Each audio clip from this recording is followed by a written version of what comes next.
వ్రతశాల ఇది నా యేసు నివసించశాల.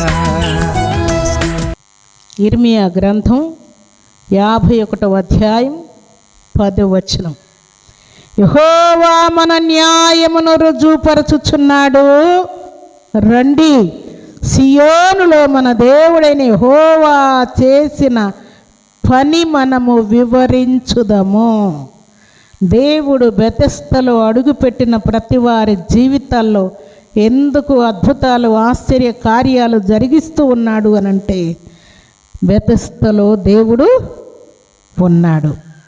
ఆయన వాక్కునిచ్చి ప్రతి మంగళవారం ప్రవచనముతో కూడినటువంటి వాక్కు ద్వారా అనేకుల జీవితాల్లో దేవుడు అద్భుత కార్యములు సూచక క్రియలు చేయుటకు దేవుడు అనేక సమస్యలను దేవుడే వినాలని చూస్తూ ఉన్నాడు.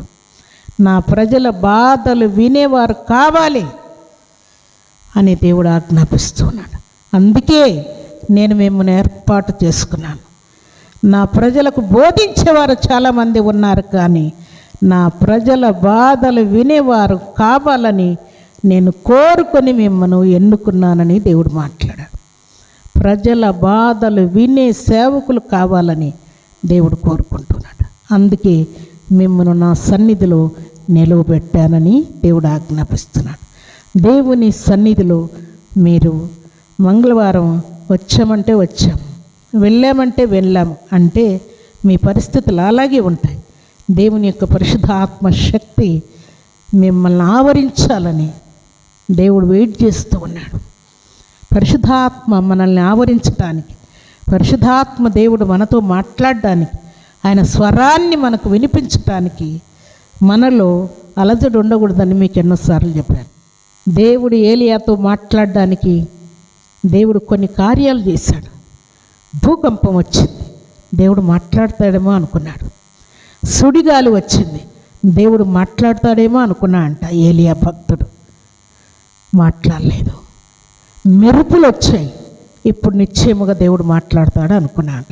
దేవుడు మాట్లాడలేదు. భూకంపం అయిపోయింది, ఉరుములు అయిపోయాయి, మెరుపులు అయిపోయాయి.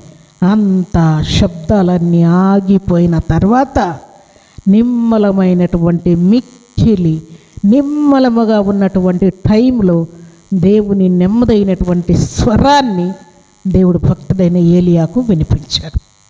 ఈ ఉరుములన్నీ, ఈ మెరుపులన్నీ, ఈ భూకంపాలన్నీ నీ హృదయంలో ఉంటే దేవుని యొక్క స్వరాన్ని మీరు వినలేరు. ఈ శబ్దాలన్నీ కూడా లోక సంబంధమైన, శరీర సంబంధమైన, సాతాను సంబంధమైన, గర్వంతో కూడిన, అహంకారంతో కూడిన, అతిశయంతో కూడిన ఇవన్నీ కూడా ఆగిపోవాలని దేవుడు కోరుకుంటున్నాడు. నీకు అమౌంట్ ఉందని ఊగుతూ ఉన్నావేమో, జాబ్ ఉందని ఊగుతూ ఉన్నావేమో, చదువు ఉందని ఊగుతూ ఉన్నావేమో, అందం ఉందని ఊగుతూ ఉన్నావేమో, ఐశ్వర్యం ఉందని ఊగుతూ ఉన్నావేమో, చాలా తేలి ఉంది నాకని విర్రవీగుతూ ఉన్నావేమో. ఈ అలజడులన్నీ ఆగిపోతేనే దేవుని యొక్క మిక్కిలి నిమ్మలమైనటువంటి స్వరాన్ని వింటావు. దేవుని యొక్క స్వరాన్ని విన్నామంటే విరిగి నలిగిన హృదయం నిశ్చయముగా నీకు దేవుడిస్తాడు. ఆయన ప్రవచనముతో కూడినటువంటి వరము చేత నిన్ను నింపుతాడు, ఆత్మతో నడిపిస్తాడు.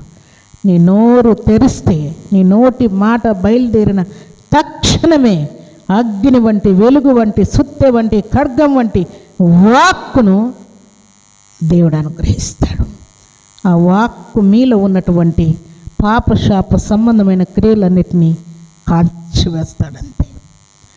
దేవుడు ప్రవచన వరమునిచ్చి ఆయన ప్రతిరోజు మీతో మాట్లాడుతూ ఉంటే ఎమర్జెన్సీ కాల్స్, ఇవన్నీ ఎమర్జెన్సీగా చేయవలసినటువంటి కార్యాలు దేవుడు మీతో ఉండి మాట్లాడుతూ ఉంటే, యోహాను శిష్యులు యేసయ్యను వదిలిపెట్టి యోహాను వెతకడానికి వెళ్ళారంట. అప్పుడు దేవుడు వారితో అంటాడు, నిజరక్షకుడనేటువంటి నేను ఇక్కడుండి మాట్లాడుతూ ఉంటే ఎవరిని వెతకడానికి వెళ్ళారు మీరు అని దేవుడు మాట్లాడతాడు. దేవుని సన్నిధిలో అడుగు పెట్టగానే దేవుడు ఎందుకు మీతో ఈ కార్యాలు చేస్తున్నాడు?